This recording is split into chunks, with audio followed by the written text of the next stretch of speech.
Good evening, ladies and gents, and welcome to the Moonriders tour.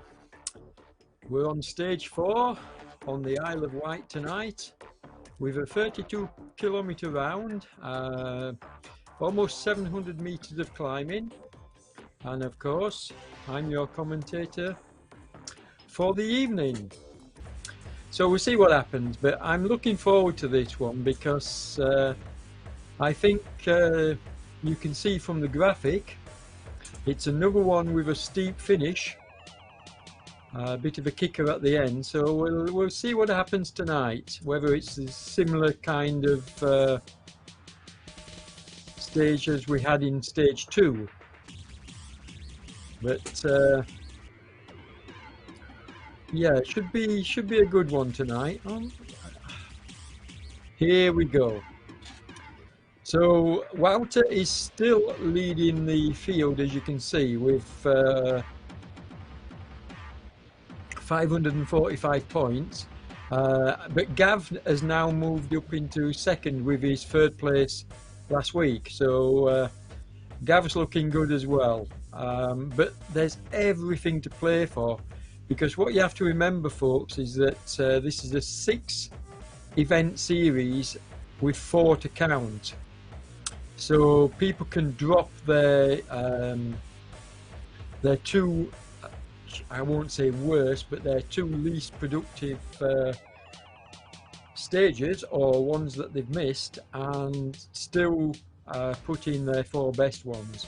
So it should be quite exciting. Matt's down in 8th at the moment, but he's missed the stage. So everything to play for tonight, and let's see what happens. Now, if you look at the start, it's slightly uphill, so I would expect it to kick off, but you know, I think the riders won't go too hard on this first hill. Let's see what happens as away they go. I do think we'll get a split on this first hill, and we're using the above view just until we get the riders' names all sorted, and then we'll zoom in on the action. But it looks like Gav Ash has gone off the front. Don't expect any break at this point. Nobody's going to run away so early in the race, but that first kicker is going to sort out the groups. I think you'll find, as you can see, the red section coming up in a kilometre or so. That may well just split the groups up, although they do look pretty strung out at the moment. And it does look like there is a rider off the front, but he's not going to go anywhere at this stage. They're not going to allow a rider off the front to make the break, I don't think. It's actually Gav, so Gav's having a good push here. He's got a 20-metre gap, but like I say, it's too early to push for Steve Brealey's gone with him, in fact. As you can, well, in fact, Steve is pulling the group along, so they'll pull him back. This is not going to stick from Gav, and I think Gav knows that. He's probably just wanting to see who's got the legs tonight. You'll have to excuse my voice and coughing, folks. I'm still full of cold, still not well, so I'm doing the best I can. Now already we can see the no pins race for R boys. I think I've seen 4 of them so far, so they're out in force again. Don't know who we've got. But I have seen Matt Looker's name, so yes, in fact there he is in 9th place at the moment. So Matt's out, like I said he would be. This is his home course. You can see from his flag he lives on the Isle of Wight, so yeah. Sorry, no, it's the Isle of Wight, isn't it? He lives on the Isle of Man. Am I making a nuisance of myself again? I think I am, aren't I? Oh well.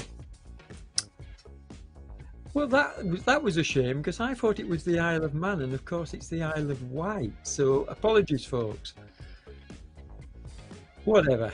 I still think it's going to be a good race, and I still think Matt is going to be looking to really take advantage of this fourth stage. He needs to pull back some points if he's going to challenge for the overall. He's only got 2 races that he can drop, so he's got to maintain a good point score tonight. We can see Wouter has dropped into 5th place. He's still wearing the leader's yellow jersey. You can see him in the What KG yellow jersey, and it looks well on him, doesn't it, from Moon Riders? Yeah. Steve obviously on the front, the big I've said this many times, but Steve Brealey's a huge engine. He's the real workhorse of No Pins Race 3R.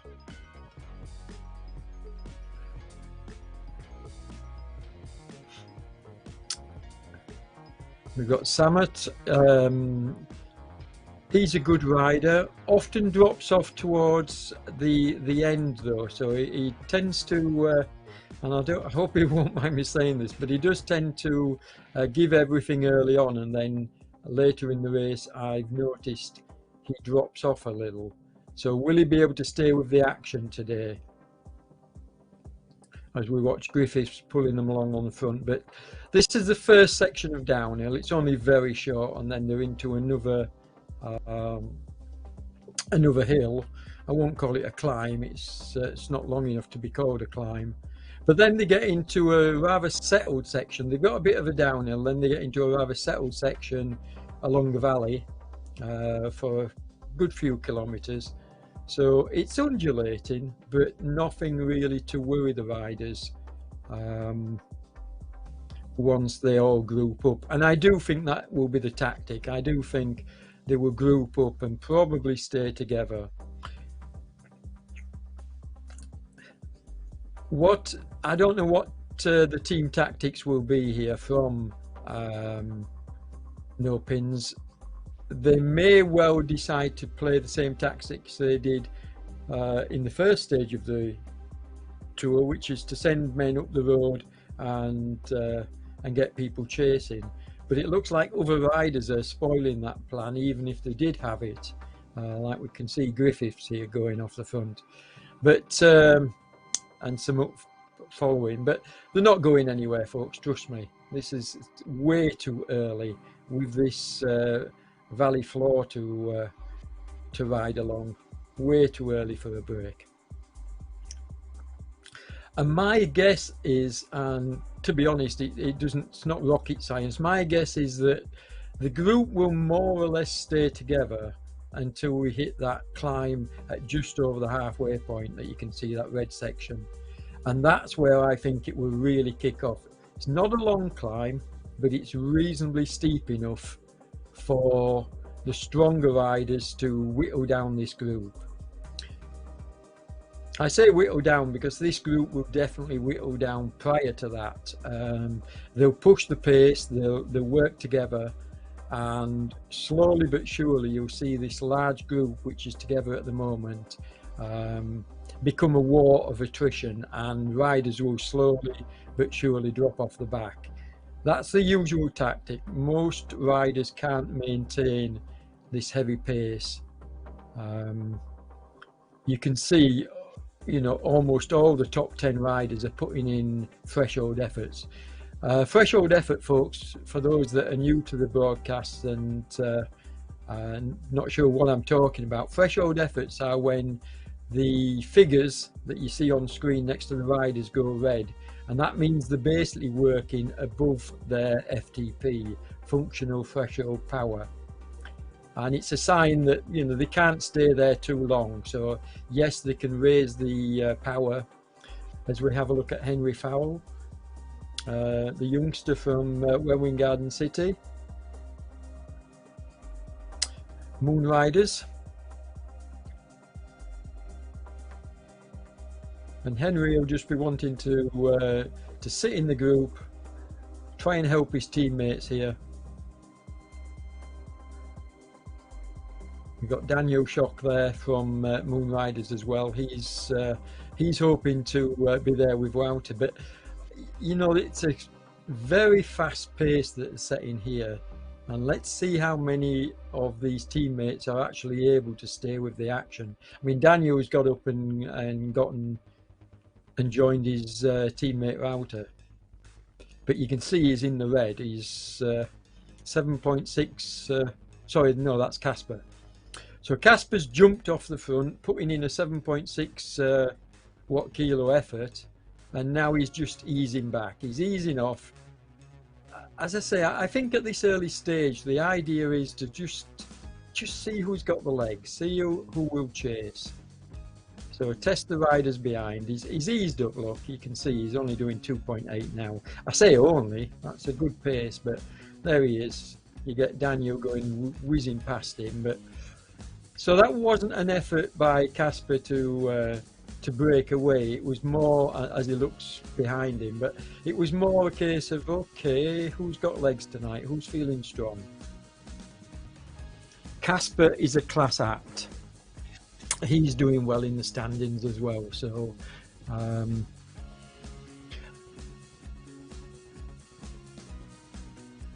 I don't know this this Griffiths that we've been watching jumping off the front. When I say I don't know him, I don't know much about him, so I need to look him up, but he certainly looks a strong rider. He's on the front again here, you can see. But the key is,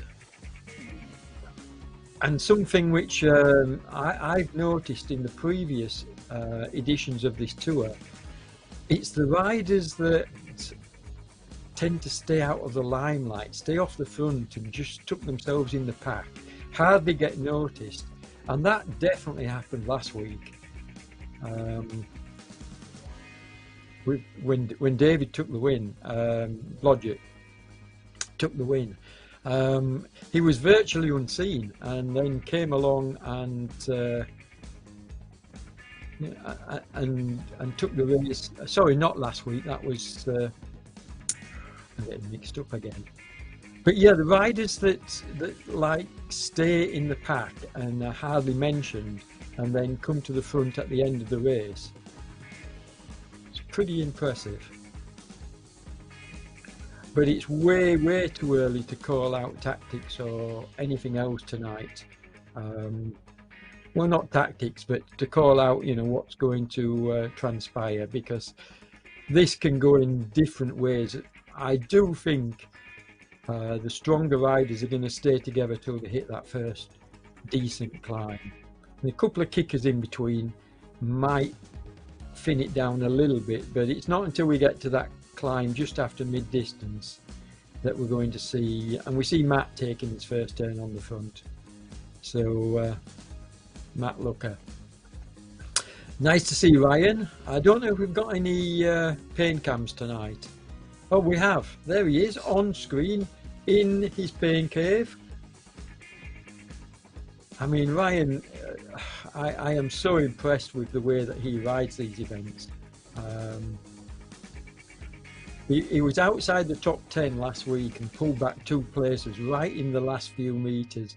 Absolutely buried himself, and the pain cam was running at the time, so we could actually watch him, watch the effort he was putting in, and he was blowing out of every orifice. I mean, he really did put in a good effort. Looks like his webcam's just playing up a little bit there, but yeah.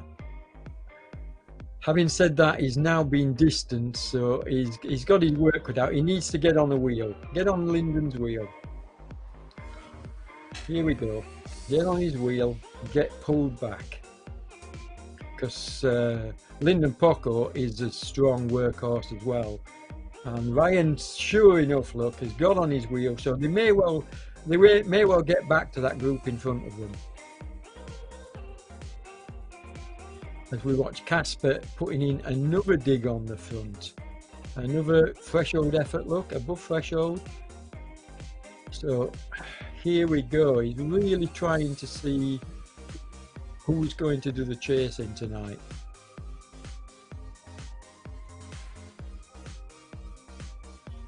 It'd be interesting to see whether he tries to keep this going, because he's got 50 meters now, 60 meters.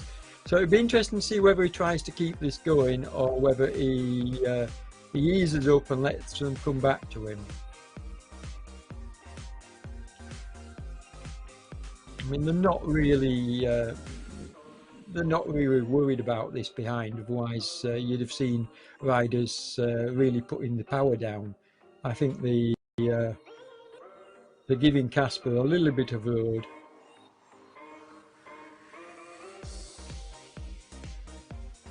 You've got the Moon Riders and Griffiths as trying to pull them along at a bit of a faster pace. But my belief is that Casper isn't going to, this is not going to stick. I maintain what I've said. It's way too, there you go, they got him back. It's way too early. It's actually Wouter himself with his teammate Daniel that's pulling Casper back. So he's decided, okay, you guys are not going to do the work. I'm going to, and you know, they've only got a 10-meter gap, but if these three work together, possibly, they've got other riders joining them now. But there is a little bit of a gap. Can they?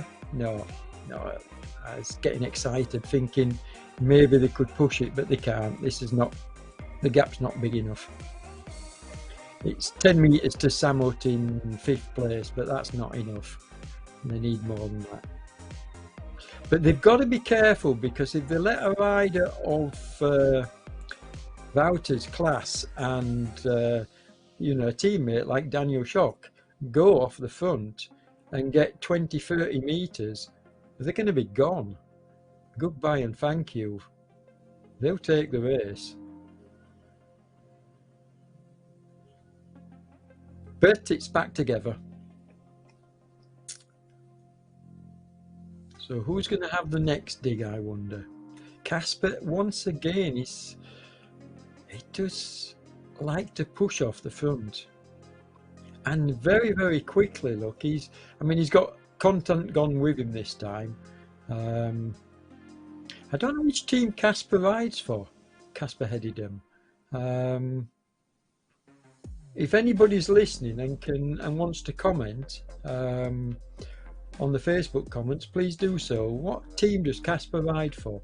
I should know, because I've certainly looked at his Palmares and everything, but I can't remember, I'll be honest, and I don't have it in my notebook, so I will put it there as soon as somebody informs me. Content though, Christoph Content from Pedalers, he's a really solid rider as well. He's always there or thereabouts in the results. So,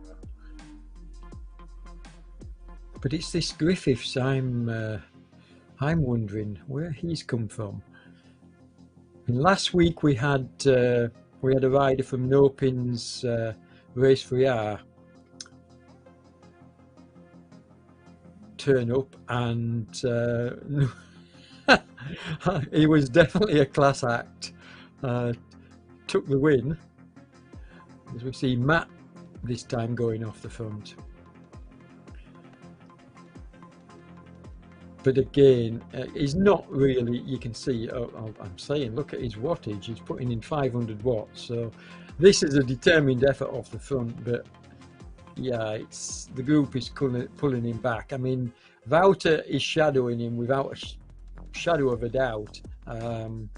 He's not going to let him go. And there he goes, swapping position. So Wouter comes all the way past him and quickly gets a 9-meter gap.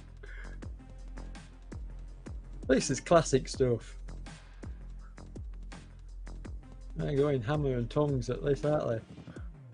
It's very enjoyable. I do enjoy it when you get racing like this, and you know, the riders really prepared to battle it out amongst each other, rather than, you know, I used to watch a lot of early races, and this was before I started commentating, but I used to watch a lot of races, and I was a little bit let down by the fact that so many of them especially on the flatter courses.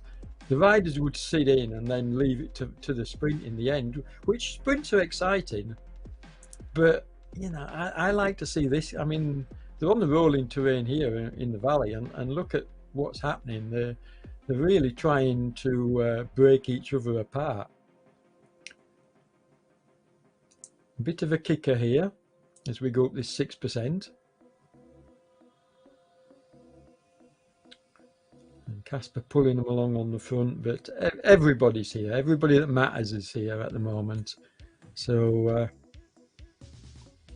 couple of names I don't really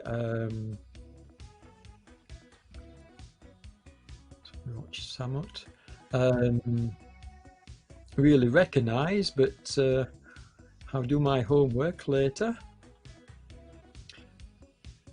Have we seen Gray? Yes, we have. We've seen Gray before. He's in my notebook. Yeah, and obviously Stanley we've seen before. Stephen Brearley. I've said as much as I can say about Stephen. He's the total workhorse. If I was choosing anybody to be, you know, a teammate in a team, it would be Steve.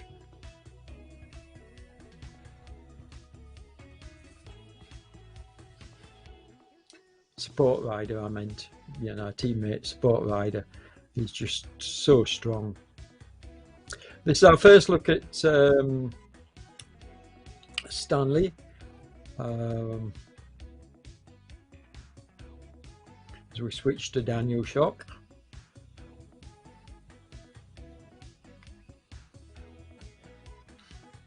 So what, no pins have got 1, 2, 3, they've got 4 riders, haven't they, in this group, which is reasonably significant. I think that could be telling later on in the, look, you can see 4 of them. How many moon riders have we got? I think we got 3 moon riders. As we have a look at Mads. Yeah, I haven't even mentioned Mads, and Mads is a good rider as well. Mads Klinggrad is a solid rider out of Denmark as well. In fact, it seems to me that most of the Danish riders seem to be very, very strong.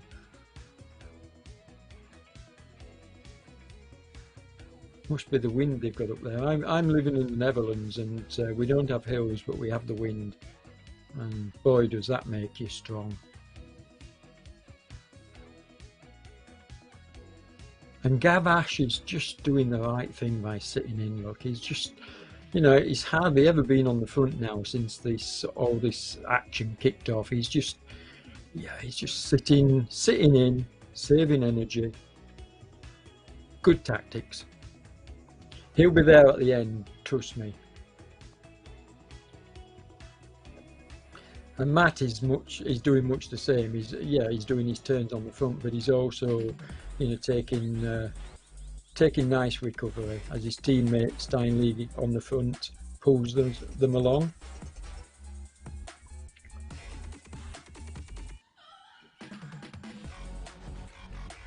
Mark, that's, yeah. I'm terrible with names, folks. I've already spoken about my memory problems that I have. So unless I'm actually putting my eyes into my book and looking at my notes, I don't remember the names from the first names from one week to the next. I've just got such a terrible memory. I mean, obviously the riders that I know personally, or that I see on a really regular basis, then yeah, they stick. But I can still forget at a moment's notice.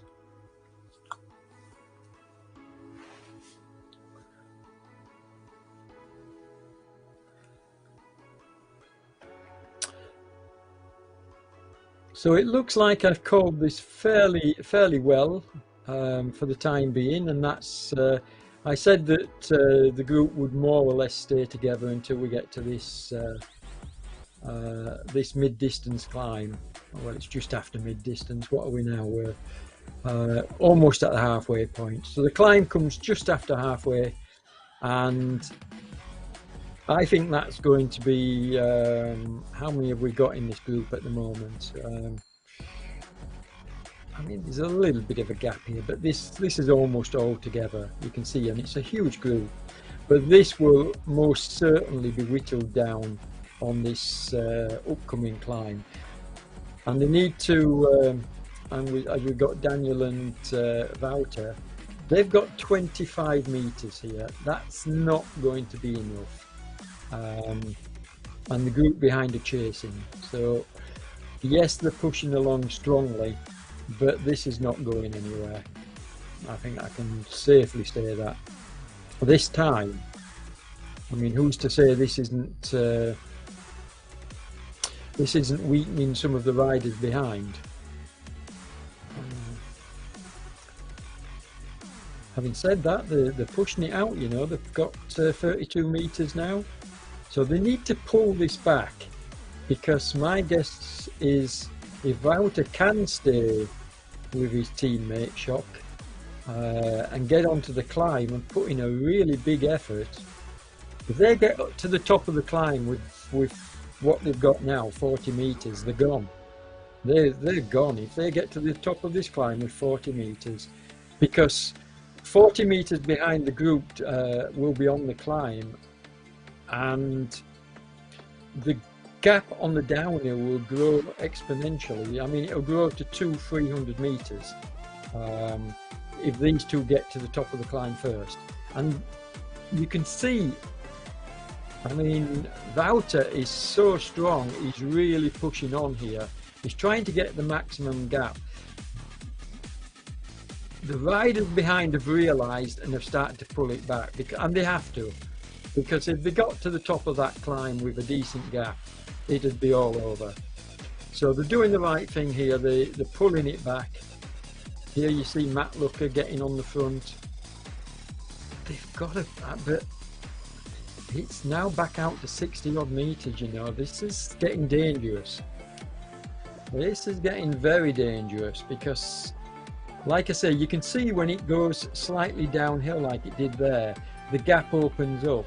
So imagine what the gap is going to be if these two can get to the top of the climb, maintaining the gap they've got at the moment. I don't say growing it, but if they can maintain what they've got at this moment in time, then by the time they get to the top and start rolling down the other side, it's going to grow to 200, 300, 400 meters or more.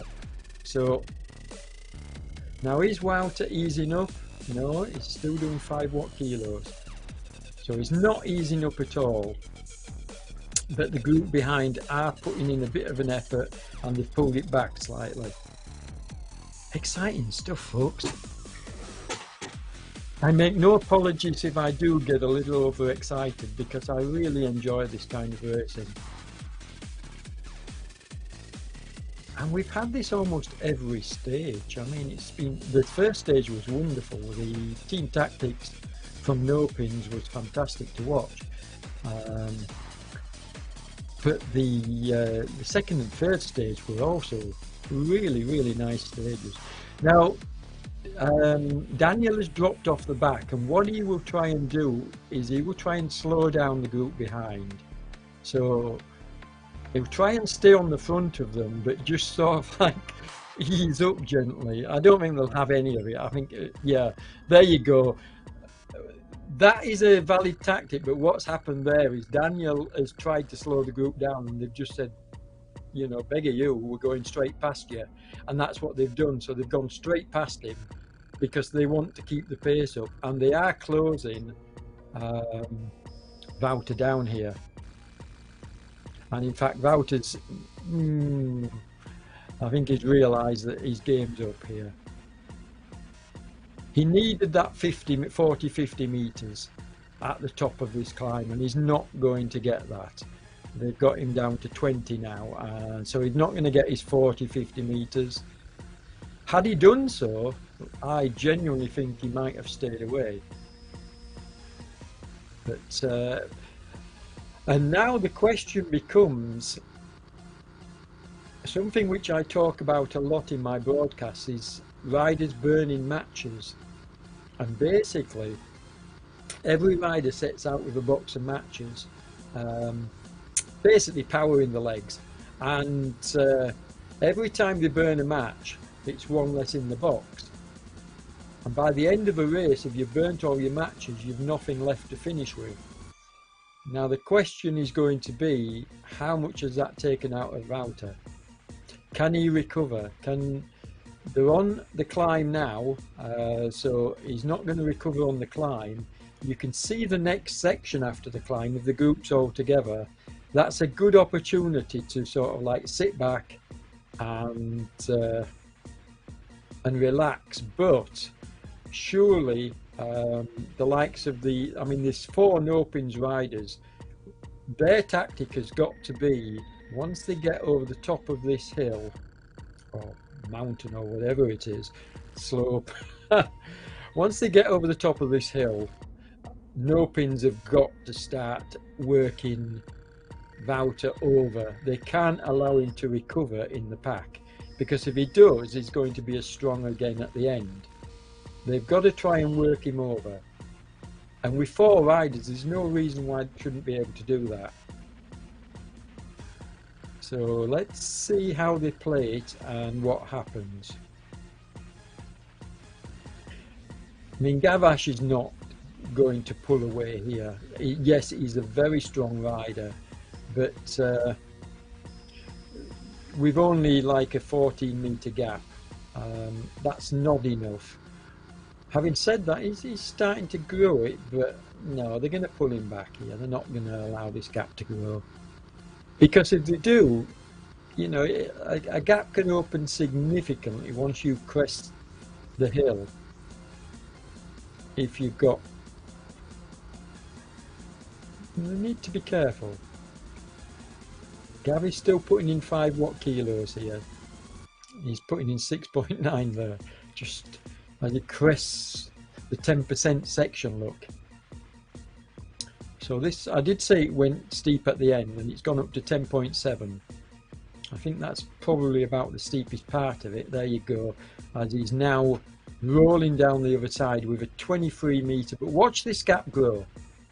Okay, it won't grow for long because the other riders behind, in fact, there you go, the riders behind are also on the downslope, and they're going to catch him, because a fast-moving group will certainly go a lot faster than a solo rider.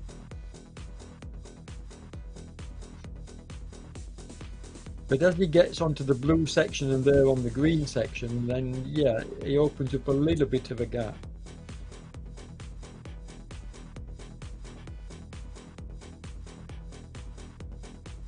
Oh, that's really sad, Ryan. Ryan Dummer has had to drop out after 10 kilometers because he's having glitches with his avatar spinning around and grinding to a halt. Yes, Ryan, other riders have reported this, and in fact I covered a race yesterday, and in fact I covered 2 races yesterday, and in both races this was happening. Riders were having dropouts, and they assured me that it wasn't their Wi-Fi or anything that was dropping out. So yeah, there are definitely glitches, which is really sad, and I'm sad to lose you. I did wonder what was happening earlier when you were dropping off, because I would have expected you to be with this group here. Very, very sad to see that. Very sad, because Ryan was getting up there as well in the top 10, and well, higher than the top 10. You know, it was really really good to see him riding. Watch Klingsgaard on the front, but this now, remember back to what I said prior to them coming over this this last hill, folks. I did say that it would split the pack up, and sure enough it has done so. Now the surprise for me is that they've managed to distance no pins, and there isn't a single no pins rider in this front group. And to be honest, these lads are gone. they are not going to catch these lads. And in fact, Wouter, look, realizes that. He realizes he's got a race winning in terms of he doesn't have to win the race, but if he finishes ahead of Matt Looker and the rest of the riders in the second group, then it's a win for him tonight. You can see that Matt and Steve are trying here to get back on terms, but they're not going to do so. That's my prediction anyway. They're not going to get back. They've a gap to go. Well, I say allowed. Probably had no bloody choice, but this fellow is a class act. Really is. And Wouter also has verified his performances with a webcam and on the Ride Fair Facebook page. So Wouter is a class act.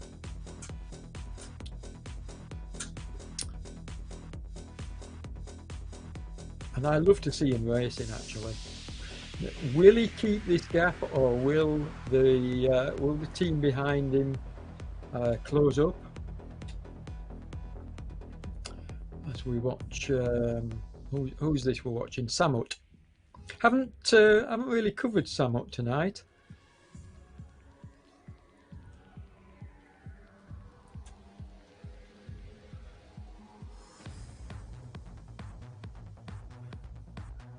Now these three have opened up a little bit of a gap, 40 metres on Griffiths and Gav. So and then so you've got 1, 2, 3, 4, 5 riders here chasing the 3 riders up the front. It may come back together. 40 metres is certainly bridgeable, and in fact you can see it on the road. They are bridging. So yeah, expect these 7 riders to all come back together on this next section, and then they'll possibly work together to distance the group 2 on the road. You know, Steve Brearley, Matt Looker, and the rest of the team. So this is a really good effort, and it must be heartbreaking. 9 kilometers to the finish. Wouter leading them out, and Matt is just almost a kilometer behind now, and that's just too much to make up. You're not going to close that kind of distance. So it'll be interesting to see. No, it's less than that. Sorry, I was looking at the wrong graphic. It's the riders behind Matt that were a kilometre behind. So yeah, they have actually pulled back some of the distance, but they're not going to get back on terms, I don't think.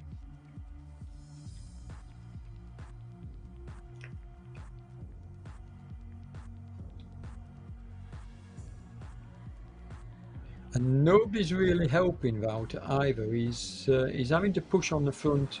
Well, I'm saying nobody, as Casper's just taken over. Wouter's gone back to the front again. I think he's wanting to keep the pace really, really high, but these 7 are going to come back together.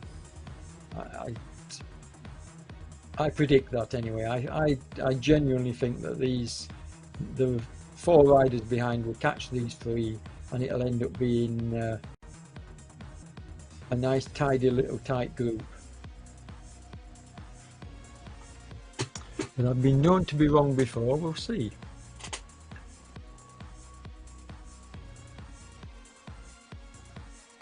Exciting racing though. As we watch Klingsgaard pushing Group 2 along on the road, and in fact he's joined. So he's bridged across, and I think we'll find some of the other riders bridging across as well. So here comes Klingsgaard. He's getting on Wouter's wheel. The other riders are only a few meters behind, so yeah, I think this will come back together. There's Mads putting in a good effort here to bridge across, but he's probably getting tired legs from doing it. He needs a bit of help from these other 3 riders behind. a bit of a surprise. Maybe I bully him up too much, but it's a bit of a surprise to see Gav dropping off the back. But I do genuinely think he will get back up to the front of the race and possibly be in contention for a podium spot. He's in second place at the moment, is Gavash. So, you know, he'll be looking to rejoin the front of the race. And there he goes. Is he going to bridge across himself? Yeah, he's fed up of waiting. He's going to bridge across himself now. Maybe content can help him. In fact, it looks like they're all... Yeah, there you go. All coming back together. I like it when I get my predictions right. Content is feeling strong, so he's gone off to the front, as has Gav. So that's a nice catch, folks. And if these riders work together, they've got a 400-metre gap now, almost. In fact, it is 400 metres. So I don't see them being caught at all.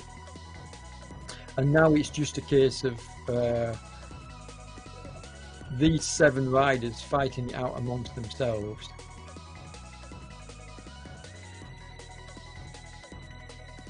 And the race tonight,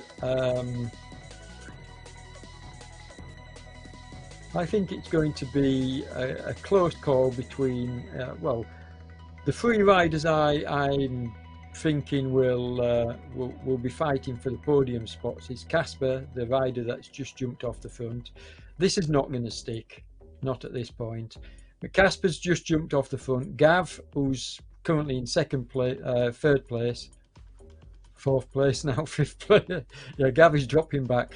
Doesn't look as strong as in previous weeks, so maybe Gav isn't going to. I don't know, unless he's just taking a breather. But my pick would be Wouter or Casper tonight. Samut, don't really know too much about his Palmares. So I'm reluctant to call Samut, but he looks a very strong rider as he goes into 2nd place on the road with Wouter on his wheel. But yeah, I would say Wouter's looking very, very strong tonight. He's riding well, he's looking strong. Never discount Gav though, or Christoph content. But I just think Casper and Wouter, current 1 and 2 on the road, are the 2 that are going to fight this out towards the end. Although Samut could have something to say, because he's looked really, really strong all race. It doesn't look like he's been in any difficulty at all. So it'll be interesting, and I really need to have a look at his Palmares and see what kind of results he's been having. But Wouter is just looking strong as well. He's riding a terrific race. I mean, wonderful tactics to go as early as he did and establish this break, and it's stuck. I was surprised when the group all came back together just after that climb. I genuinely did not believe that Wouter would get away like this so early. I'm a bit shocked actually. I'll have to re-watch the footage myself to see when the actual because it just happened so suddenly. And here again, you see they've already pulled out. Casper and Wouter and Samut have gone. They're away. They've gone. Goodbye and thank you. We'll have the race win. Thank you very much. You're all fighting for 4th, 5th, 6th, 7th, and 8th place. Good night and thank you. Because they're gone. They're not going to get caught. And in fact, Samut is struggling to. Such is the pace being set by Wouter and Casper that Samut is struggling to hold the wheels. Now it could come back together, but I don't know. I just think Wouter is riding out of his skin, and really look at him on the front, really pushing the pace up. We've only 3.7 to go. Yes, there's this steep climb coming up, but we know that Wouter can climb. We know he's got the watts. So, and he's not really a heavyweight either. He's a good all-round rider. So, and he actually won a race at the weekend. I think it was last night, in fact, the Night Rider series. I asked Samir to give me a graphic for my news show, and Samir didn't have a results graphic, but he did tell me that Wouter won. So he got another win last night. And if you look on RGTDB website, look up his name and just look at his results. Phenomenal rider. He's got an awful lot of wins on there, an awful lot of good results. As we watch Casper putting in threshold effort, but so now is Wouter. Now that he's on the climb, going into threshold, above threshold rather. But Casper 7.4, 6 from Wouter. Yeah, Casper's a strong climber. We've seen this before. We've seen him pull away on climbs. Can Wouter just stay with him, or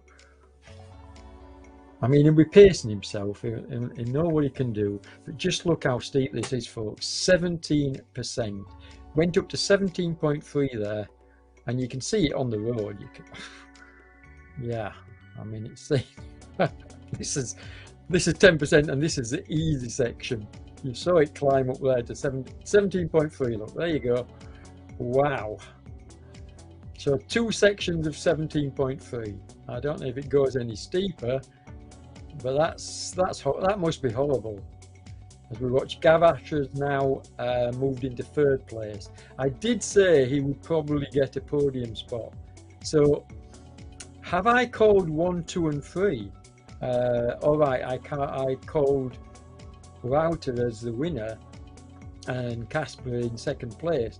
It could be the other way around, but have I called 1, 2, and 3? Because we've got Casper, we've got Wouter, and we've got Gav, and they were my picks for 1, 2, and 3.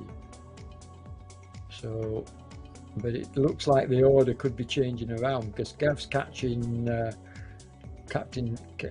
Wouter now, and is Wouter paying for all that hard work he put in? Because he really did make a huge effort to get away from the No-Pins team, who are miles behind now.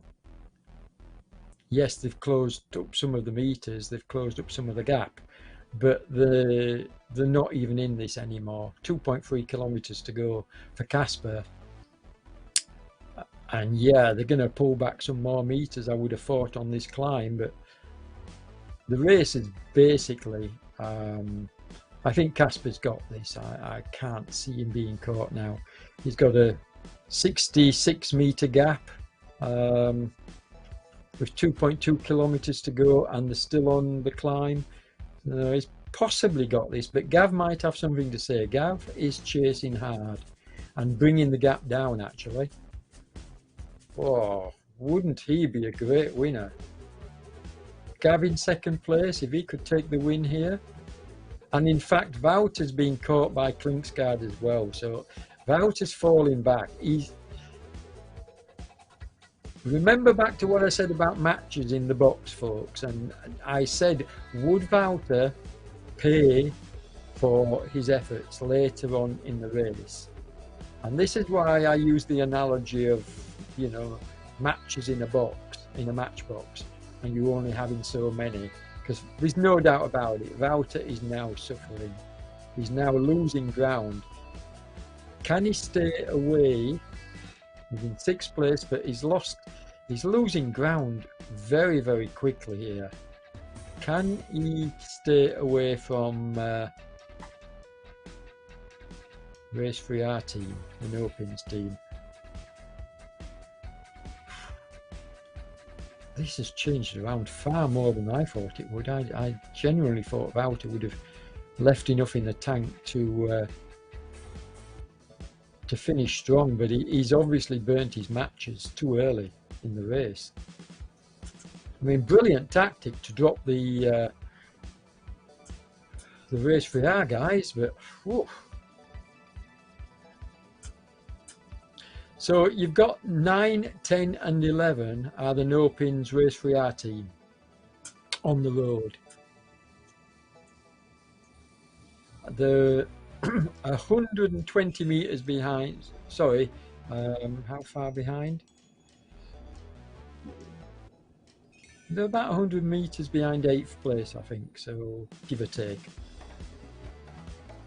So they could possibly claw their way a bit further up the mountain and the standings, but I doubt it. I think the positions they're in now are probably going to be the finishing positions. Matt is obviously pushing on ahead of Steve to try and claw back some of the distance, but no, he's fighting a losing battle here. 1.3 kilometers to go. There's not enough road left, folks, for riders now. Wouter is going to try and claw back a couple of places, I've no doubt. He's a very strong finisher if he's got anything left. I mean, it looks like he really suffering early on. As you see, he's struggling, is the lad.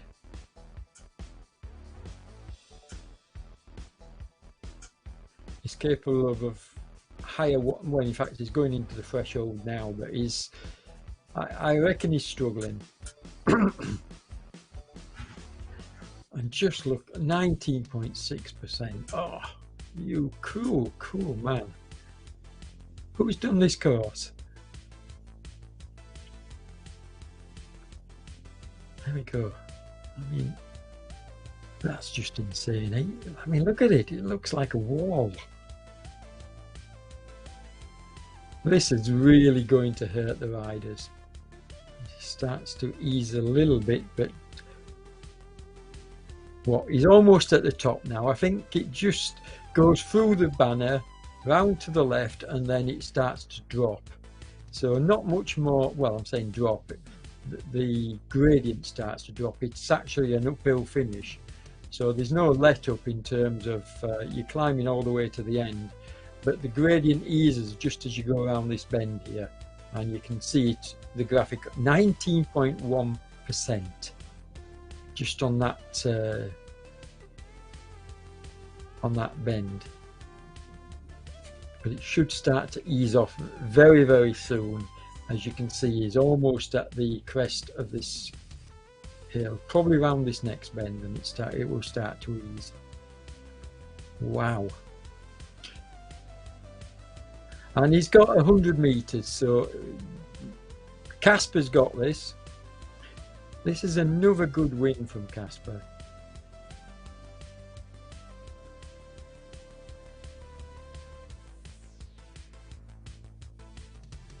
There he is. The gradient easing, look, so he'll rush into the finish now, and the gap will obviously grow because he's on the easier section. Riders behind are still climbing, so expect this gap to grow probably about 300 meters or more before the riders behind actually also crest the hill and start to pull it back. Yeah, it's over 300 meters now. So Klingsgaard is holding on to his third place, but he's being chased by Gray. So there's a nice battle going on there, but I think we're going to stick with Casper and watch him come under the finish banner as we switch to Gav. No, I think you should get back to the front and watch Casper coming in. There we go. Yeah, so Casper's going to come into the finish now. 300 meters to go. he's got this in the bag. You can see the finish banner up ahead. He'll be glad to see it. There's no two ways about it after that kind of climb. I mean, that was brutal, but well done. And a nice effort to finish with. Just round the bend and you can see the banner. There you go. You can see it from further down the hill, but he's just going to roll in now. I'm saying roll in, 4 watt kilos. He gives me a wave. Well done, Casper. Good ride, mate. Very well done. And Gav's going to take second. He's not going to get caught for second place. So we switch. Yeah, there we go. Switching to Gav at the moment. With Gray and Klingsgaard, I think, are going to be fighting for 3rd place. So it might even come to a sprint because they're neck and neck at the moment. So who's your money on, Gray? Or, I don't know anything about Gray, really. I haven't got any details in my notebook. It looks like Klingsgaard is leaving him behind. So Klingsgaard's going to take 3rd. But look at the watts being put out. Yeah, Klingsgaard gets 3rd. And Gray seconds behind him, if that. So what's the next battle on the road? Okay, the next battle could be Wouter and Contant, because Griffiths is going to come in next. Here we go, and Wouter takes Contant on the line. Wow, fantastic. So Wouter pulls himself up into 6th place. Contant in 7th. Samut, who got dropped earlier on, is going to take a nice 8th. He's finishing strong. And then it'll be the 3 no-pins riders. Now, what order they finish in? Is team tactics going to come into play here? Is Steinley going to let Matt Looker take the points, or is he going to maintain his own points? This will be interesting. No, he's not going to ease up. He's 300 metres in front of Matt. So he's going to come into the finish. Sometimes team tactics will come into play, but it doesn't make any sense when there's this kind of distance between them. So Mark Steinley will take 9th place. Matt Looker will come in 10th. And then Steve will take the 11th spot. So 3 in a row, 9th, 10th and the 11th for no pins race 3R. And they'll be devastated tonight. I think I can safely say that. I don't think this race went the way they expected. It certainly didn't go the way I expected. I knew that Casper and Wouter would be strong, but I didn't expect them to demolish the no pins team like they've done tonight. I mean, there's no other way to, you can't wrap this any other way, folks. This has been a thrashing tonight.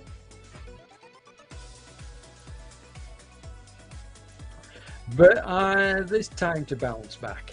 There's time to bounce back. And the lad that they had riding last week, you know, I'm really struggling as we watch the 2 Moonrider riders come in, Daniel and Henry Farrell. But I can't remember his name, the lad that won last week. You'll have to forgive me, folks. But the no pins rider, he really put in a class ride, and if they bring him back, then anything can happen. So, because he really did win with ease last week. And Daniel wants to go for the points, so he's just, I say that, and then Henry goes round him. So, a fight between the Moonriders for 12th and 13th, with Berube taking 14th. And Jonathan Stevens, rider we know very well, taking 15th place. Now we're going to stay with all the riders coming in, folks. We never, well, I'm saying we sometimes have to, but whenever possible, we stay with all the riders coming in. So that's what we're going to do tonight. At least I hope so. Yeah, and I'm just reading my messages, and this is Isle of Wight, not Isle of Man. I realised that, Damon. What a mistake I made. I mean, what a fool I made of myself there. But hey, can't get it right all the time. At least I get the results right most of the time. As we watch Neugebauer coming in, Daniel, Stanner.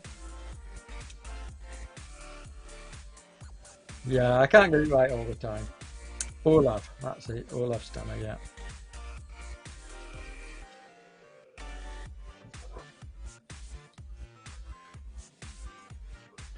So apart from whittling on about Matt Looker coming from the Isle of Man and this being on the Isle of Man, of course it was the Isle of Wight. Two completely different islands. Oh dear. Feel a bit of a fool, but never mind. At least I know my stuff when it comes to the racing, folks. I mean, I don't know if you watched the other races I covered. I got the tactics spot on when I covered the Dubai adventure on Sunday. I called out the tactics there absolutely perfectly as we watch Olaf come over the line. So yeah, in my defence, some of the time I get it right. Rod Simon coming in, the Belgium.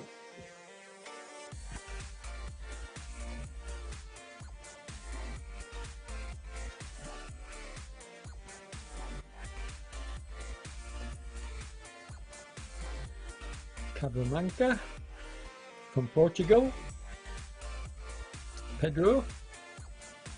Nice ride, Pedro. Who else we got? Roy Neal, yes, we know Roy. And Roy was riding really, Roy Rocket. Yeah, I'm surprised to see him so far back actually, because he really went like a rocket in some of the previous stages. So I wonder if he's had issues tonight. For me, the really sad news of the evening as we watch I can't even pronounce his name, Yashi, come over the line. Yeah. I can't pronounce that name, I'm sorry. Mr. Holmes from New Zealand.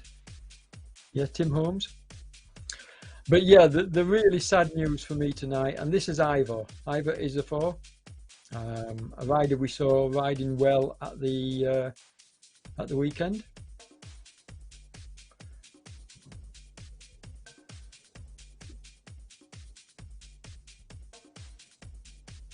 And then Lyndon Poco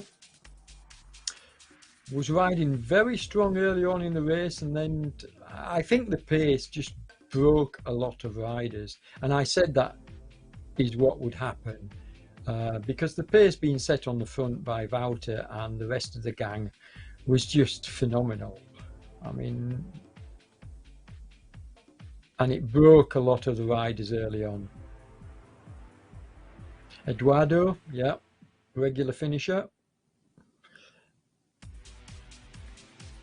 So we like to stop with all the riders coming in because these riders, you know, they deserve their limelight as well, finishing every stage. But Ben Lilburn.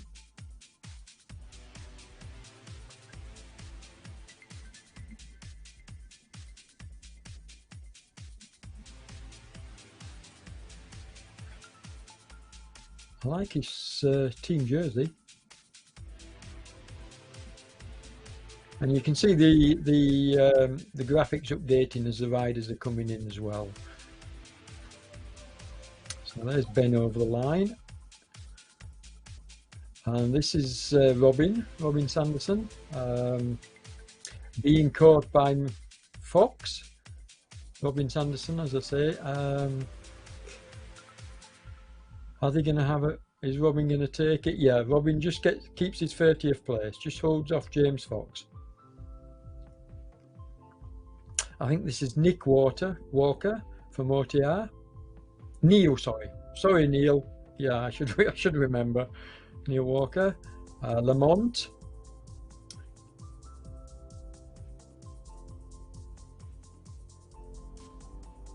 Ewan, that's a proper Scottish name, isn't it?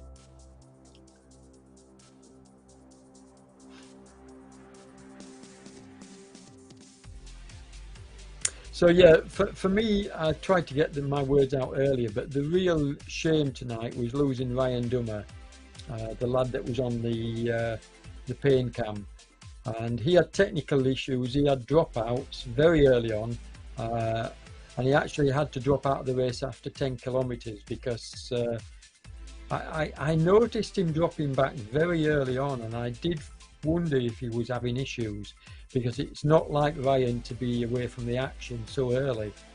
And he informs me that he was just getting, his avatar was spinning and he was getting dropouts. And quite a few riders have reported glitches over this weekend. I've covered now 4 races over this weekend, and in every single race, riders were reporting dropouts. Now, that could be down to their end, but I genuinely think that there are still a few bugs left that need ironing out. But we'll have to wait and see as we watch Harris coming in. Is this Thomas? I think. Terence Harris. Yeah, there is a Thomas coming in later, but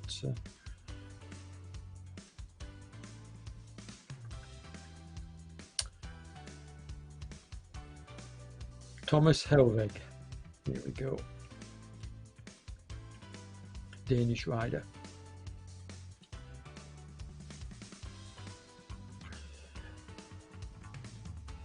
And then we have my old Team 3R teammate, Evan Oystensen.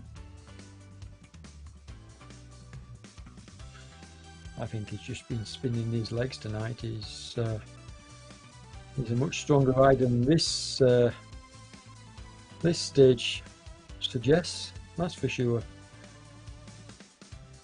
Maybe he's oh, look at this. Oh, when will it end? Poor guys on this steep slope. As we watch Rohan overtake Glenn the shot.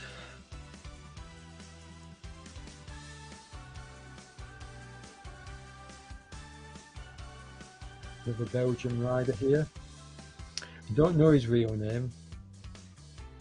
VHB, whatever that stands for.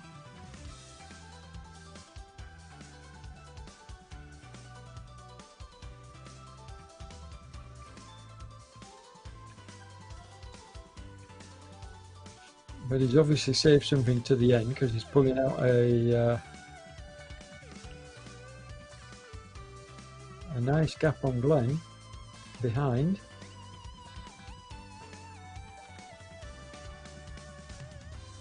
Both from Belgium.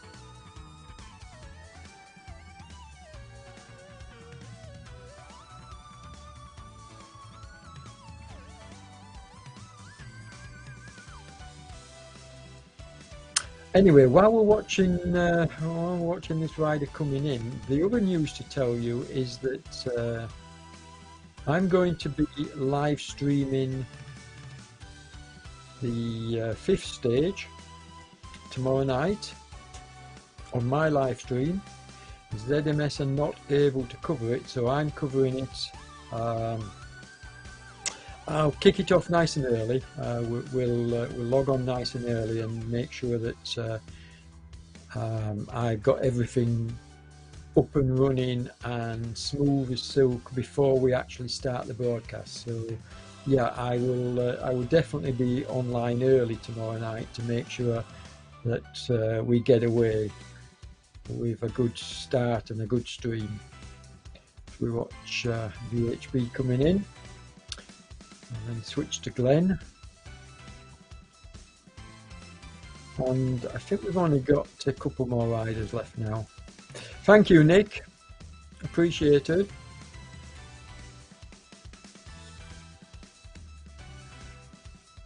I'm not so sure about the brilliant bit though, after I got that Matt Looker Isle of Man, Isle of Wight mistake tonight though.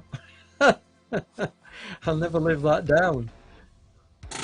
What a mistake to make.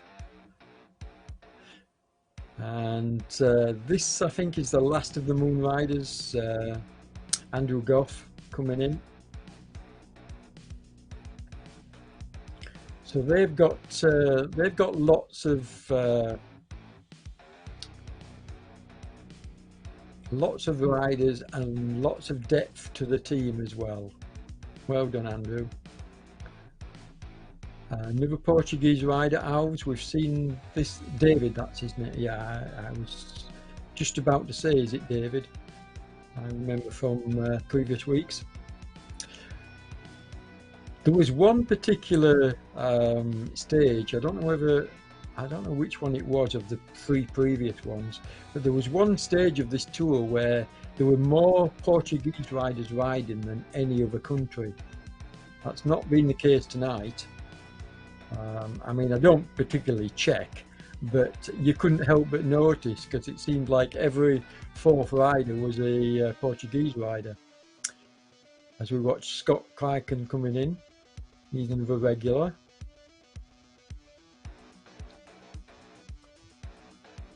So a lot of these riders, I recognise them. Lars is another regular. Because I do spend a bit of time trying to cover the last riders on the road. Now, Damon is actually telling me that the last person on the road, what we got, 43, is like 7.4 kilometers behind. So on this occasion, we are not going to stay and wait for the 60th rider to come in, folks.